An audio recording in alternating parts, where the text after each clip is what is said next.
Alright, in today's video we're going to dive into Lucid stock, the forecast for pretty much the end of the year, and some information that I found, especially depending on what the Fed decides to do to that point within the next, guidance on the next 4 to 5 years, technically. I think 2026 is the recent forecast we've gotten.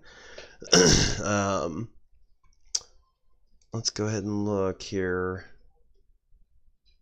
I feel like a lot of us have invested in this stock because we kind of saw it as the next Tesla or Nikola, and I'm not going to say it couldn't be yet, but a lot of us saw that, and a lot of us that are into the electric vehicles, EVs, that sector, technology, we were really shooting for this one to go to the moon, and it did. It did actually, and what was that? Yeah, November before the Fed spoke, that thing rallied up. I remember it. I saw it hit $65, and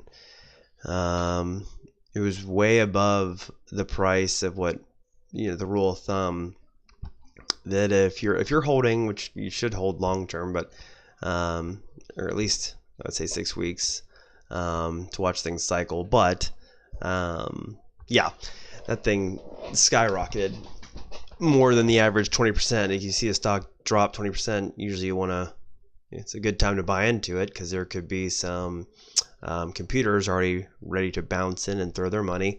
That's already set, because it's a big jump. Same thing up. Stock goes up 20%. That's usually a catalyst or a reason why.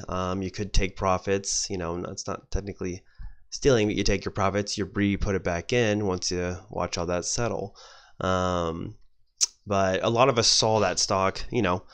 I'm still into Lucid, still holding, still loving this. I see a future, I do. But they're still a baby company, just like Tesla was. And they had to iron out, their issues in a way, and they already have a head start because he worked for them. Designed the battery, which is like the heart. But there's also Nikola. That's another one that I think a lot of us, same thing, treated this stock like that, and that's going through some issues, which just the founder is going through some stuff as well right now. But there's some things that I want to look at here in the stock, especially the RSI. Like if you look at that point, like I was referring to earlier, where before the Fed spoke and we had sort of that Christmas rally, that RSI was at 62%, which there it is. Look at all these times that it did go up. 84 people took their profits, drop back down. As it goes up, they took profits. But right now, the past couple of months, especially this year, since all the rate hikes got put in, which we have to do to control inflation, we see this RSI jump back and forth here around that 30 to 40 to 50. Nothing big is going to go on until people see better guidance, or it's just true results, especially with everything going on currently, which, if you think about it, we still have Russian and Ukraine going on.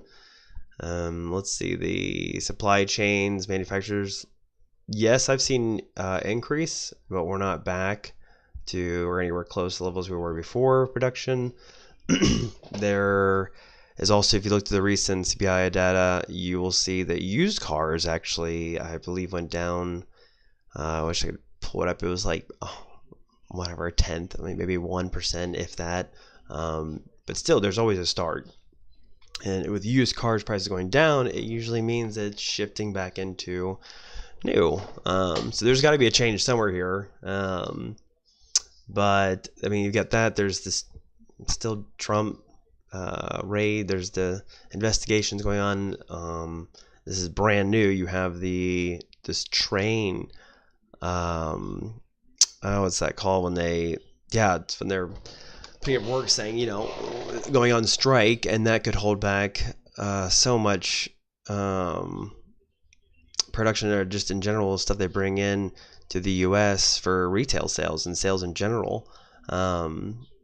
There's also what Jay Powell, what's he gonna do? I think it's believed next week coming up, which with the recent inflation numbers we got is it went from that 8.5, which was a decrease, and went back up to 9.1. So clearly, I mean, there was the right direction, but we did something wrong here. We got I kind of think he's going to do a 75 again. Maybe 100. Not to put anything crazy out there, but if you're really going to tackle it, you don't want to tackle it too fast. Like he said, he wants a a slow landing and a nice landing, or whatever he called it, whatever, easy landing. But if you want to do that, it's just going to take longer, which whatever. But you don't want to shock everything. But in general, all that going on, there's, like I said, to get into mainly what happened too with the stock, with how I think kind of just let's go to the end of the year here, what I think could happen. I made some little notes, but this was when that quarterly earnings number, which I mean, I think they missed the EPS. They did, was that revenue? I believe we looked at, yeah.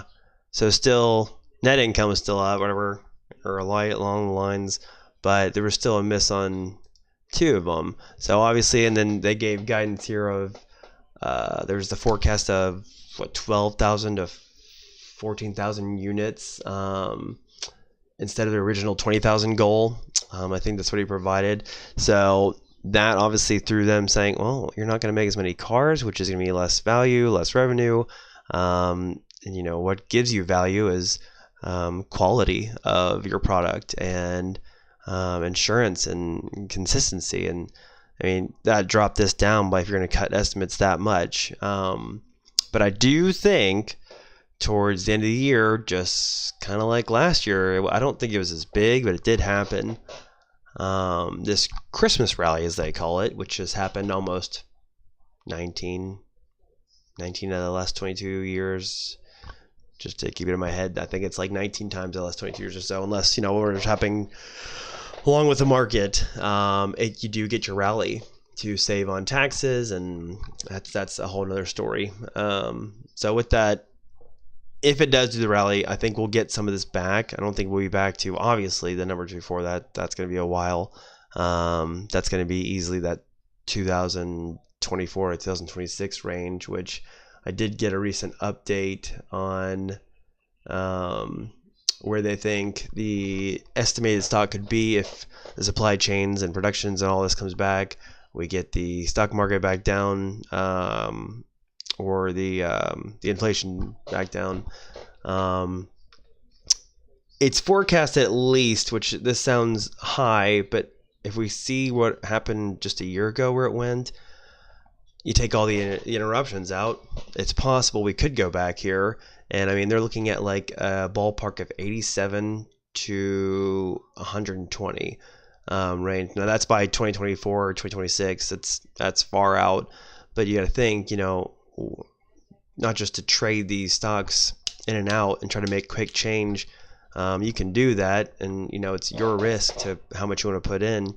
But if you see a future with this company, like I do, same with Tesla. If you got in with that recent stock price or the share price that Tesla did, split stock, and you got back in, smart. I have a feeling they'll do that too after a while, after they get their feet in the ground and put and create more production, get their stock up. I think people will commit to this and put more into it. And I do think it could get up that high. Now, who knows what's going to happen in the next couple of years, but just in general, if all this interruptions, if we get rid of all this stuff, get the inflation back down, and we get some clear guidance on it's basically just production. If we get everything back, the batteries are going to become, I believe they're already trying to make them lighter and cheaper, which Tesla's already doing as well. So yeah, I would say if you're in this still, which you really should be, it's not going to be anything beautiful in the next probably year or two. You're going to stay in this range of this RSI, this stock price jump up and down. It's like a roller coaster, just up and down. But you really could see, and I could, once a lot of these things get back to normal in a way, and they won't be overnight, just like the housing market. Oof. I really do see the stock going up to these estimate levels that they're projecting, of around that 80 to 120 range. You're just thinking that's around. I mean, yeah, not a financial advisor, but like I said, you can play your in and out here, quick change, but I'd hold. In my recommendation, that's what I'm doing. I'm just going to keep adding and hopefully wait till that time to where they can probably get the stock price up that high, and possibly they'll do a stock split as well. But until then, you buy back in. Yeah, I would stick with them till that time, around that 2025, 2026. I'd be paying attention to these guys big time.